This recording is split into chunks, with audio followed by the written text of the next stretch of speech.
Good morning friends. आज हम पढ़ेंगे cascade refrigeration system.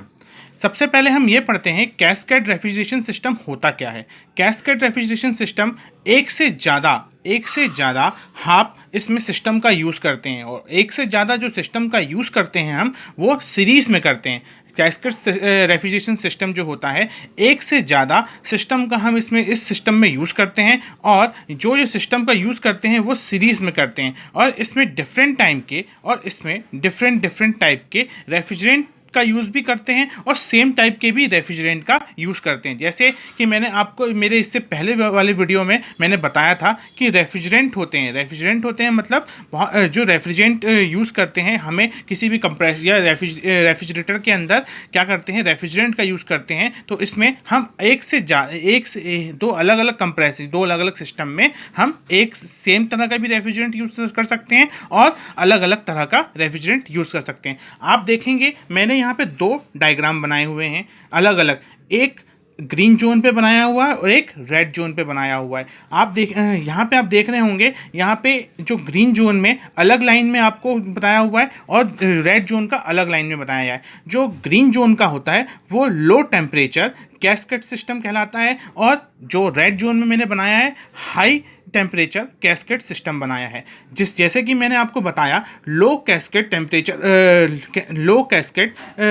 Temperature cascade system में मैंने लोअर रेफ्रिजरेंट लिया है, जैसे R13BI और हाई टेम्परेचर कैस्केड सिस्टम में मैंने हायर बॉइलिंग पॉइंट वाला रेफ्रिजरेंट सिस्टम लिया है, जैसे R12 और R22 अलग अलग रेफ्रिजरेंट लिए हैं। इसके रेफ्रिजरेंट के बाद हम सबसे पहले इसमें कंपोनेंट की बात करेंगे। सबसे पहले इस सिस्टम में हमने कंपोनेंट कंप्रेसर लिया है। हाई टेम्परेचर कैस्केड सिस्टम में हमने कंप्रेसर लिया है, दूसरा हमने कंडेंसर लिया है, तीसरा हमने एक्सपांशन वाल्व लिया है और चौथा हमने एवोपरेटर लिया है।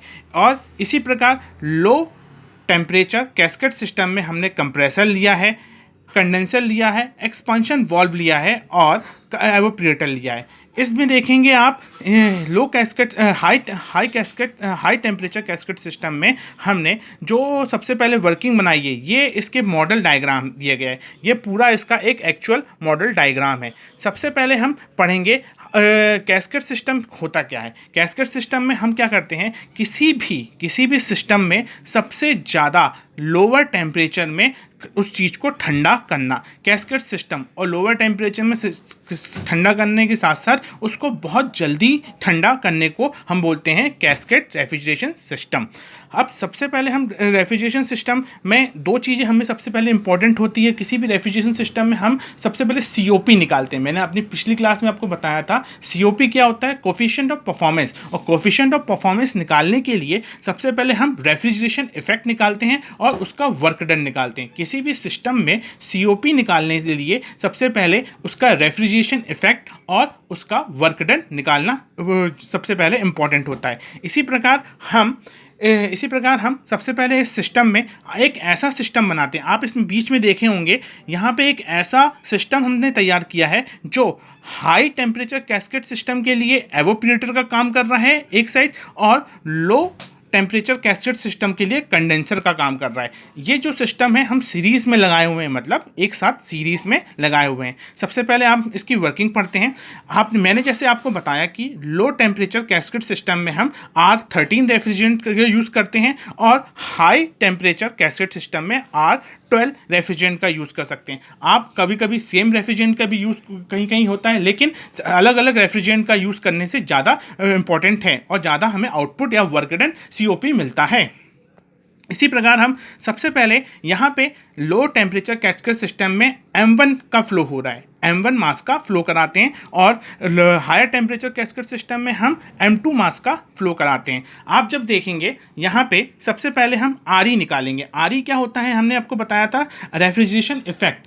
RE निकालने के लिए जब चैम्बर 1 में लो टेम्परेचर कैस्केड सिस्टम में M1 का फ्लो जब होता है, मतलब यहाँ पे RE निकालने के लिए यहाँ पे कौन सा मास का फ्लो करा रहे हैं हम, M1 मास का। तो इसका रेफ्रिजरेशन इफेक्ट क्या होगा, यहाँ पे आप देखिएगा ये कंप्रेसर में हम आपको ये देखिएगा जो कंप्रेसर है, कंप्रेसर में क्या आएगा आपका रेफ्रिजरेंट होगा, कंप्रेसर में रेफ्रिजरेंट आपका कंप्रेस होगा। कंप्रेस होने के बाद अगर यहाँ पे क्या वर्क कर रहा है, यहाँ पे कंप्रेसर, तो कंप्रेसर वर्क करेगा तो यहाँ पे m1 मास फ्लो हो रहा है और इसका कंप्रेसर कहाँ से निकल रहा है, यहाँ पे आप देखेंगे यहाँ पे सबसे पहले H1 आया है, H1 यहाँ पे N हुआ और टोटल रेफ्रिजरेशन इफेक्ट आपको कहाँ मिला, ये फ्लो होते H1, लास्ट में हमें मिलेगा एवोपरेटर के ऊपर, एवोपरेटर मतलब H4। तो इसलिए यहाँ पे M1 जो कंडेंसर का जो नॉर्मली जो आपका लोवेस्ट टेम्परेचर कंडेंसर सिस्टम का कैस्केड सिस्टम का, यहाँ पे रेफ्रिजरेशन इफेक्ट क्या मिलेगा आपको, M1 एक ब्रैकेट में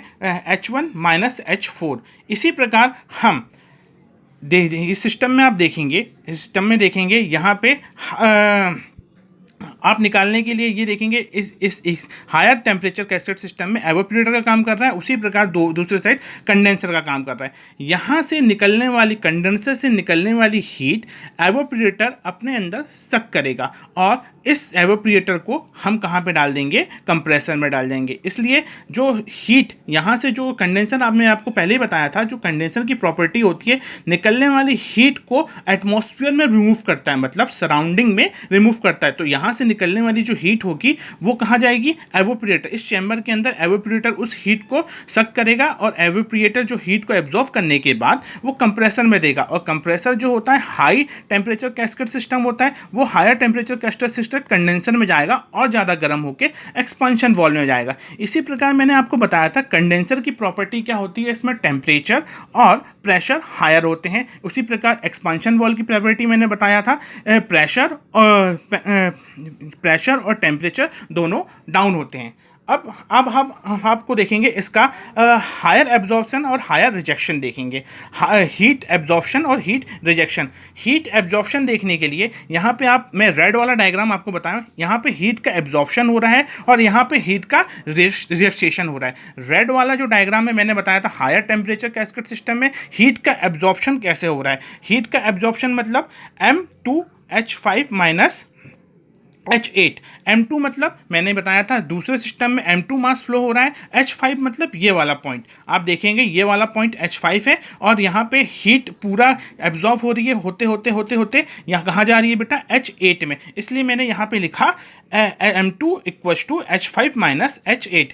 और हीट का रिजेक्शन कहाँ हो रहा है, दूसरे वाले में, मतलब लोवेस्ट टेम्परेचर कैस्केड सिस्टम में। अब यहाँ पे हीट का रजिस्ट्रेशन कंप्रेसर में कहाँ पे हो रहा है बेटा, आप देखेंगे जो ये कंप्रेसर है H1 यहाँ पे क्या फ्लो हो रहा है, यहाँ पे M1 मास फ्लो हो रहा है और हीट का रजिस्ट्रेशन कंप्रेसर के बीच में हो रहा है। कौन से कंप्रेसर के बीच में हो रहा है, यहाँ पे देखेंगे हीट जो हो रही है रिजेक्ट हो रही है, H2 में हो रही है। यहाँ पे आप देखेंगे H1 के बाद जब कंप्रेसर कंप्रेस होता है तो हीट को रिजेक्ट करता है, किस में करता है, H2 में। और ये H2 यहाँ पे हीट जाएगी कहाँ पे, कंडेंसर में, और कंडेंसर के बाद यहाँ पे HF3, मैंने HF3 कंडेंसर में जब जाएगा, यहाँ पे H3 ना लिख के HF3 क्यों लिखा है, क्योंकि ये जो हीट होती है वो सेंसिबल हीट होती है, इसलिए यहाँ पे हमने लिखा है M1 equal to H2 minus HF3। इसी प्रकार हम दोनों सिस्टम का वर्क डन निकाल लेंगे। वर्क डन निकालने के लिए हमें दोनों सिस्टम के वर्क डन निकालने के लिए हम उसके वर्क डन कहाँ से निकलता है बेटा, कंप्रेसर से। तो सबसे पहले हम पहले वाले सिस्टम का कंप्रेसर से वर्क डन निकालने के लिए M1 equal to H2 minus H1 तो वर्क डन निकल आएगा। उसी प्रकार दूसरे सिस्टम में कौन सा फ्लो हो रहा है, M2, तो यहाँ पे M2 के कंप्रेसर में अगर हो जाएगा तो कौन कौन से पॉइंट है यहाँ पे दिए गए हैं, 5 माइनस 6। अब 5 माइनस 6 दिया गया है तो यहाँ पे कंप्रेसर में M2 H6 minus higher minus lower, तो H6 माइनस H5 दोनों को ऐड कर देंगे तो आपका इसमें कंप्रेसर वर्क डन निकल आएगा। अब इसी प्रकार COP क्या होता है, हमने पहली क्लास में पहले पढ़ चुके हैं। COP होता है refrigerant effect upon work done. इसी प्रकार हम जो कैस्केड सिस्टम का, ये देखिएगा आप COP निकल आएगा, दोनों को ऐड करने के बाद आप RE अपॉन W कर देंगे तो यहाँ पे आपका COP मिल जाएगा। ये पूरी वर्किंग में हमें आपने देखेगा लोअर टेम्परेचर में एवोपरेटर जो होता है सबसे ज़्यादा, इस वाले चैम्बर में मैंने अब देखेगा डॉटेड बनाया है हल्का सा, ये जो लोअर टेम्परेचर कैस्केड सिस्टम में सबसे ज़्यादा ठंडा मतलब कूलिंग सिस्टम आपको प्राप्त होता है। तो ये आपका वर्किंग है कैस्केड रेफ्रिजरेशन सिस्टम की, जो कि सीरीज में होता है। ऑल द बेस्ट बेटा।